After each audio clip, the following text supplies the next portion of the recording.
پښتونخوا تازه بریدونه 25 پاکستاني عسکرو ته مرګ ژوبله وخته.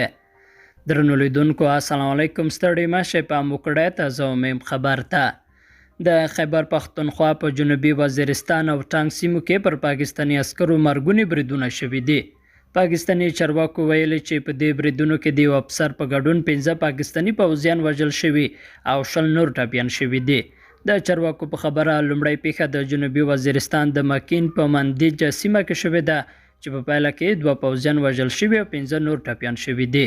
بل خوا په دویمه پیښه کې چې په ټانک سیمه کې د پوځیانو پر یوې قرارګاه باندې د وسلوالو د برید په پایله کې رامنځته شوې ده، په نتیجه کې 3 پوځیان وژل شوي او 15 نور ټپیان شوي دي.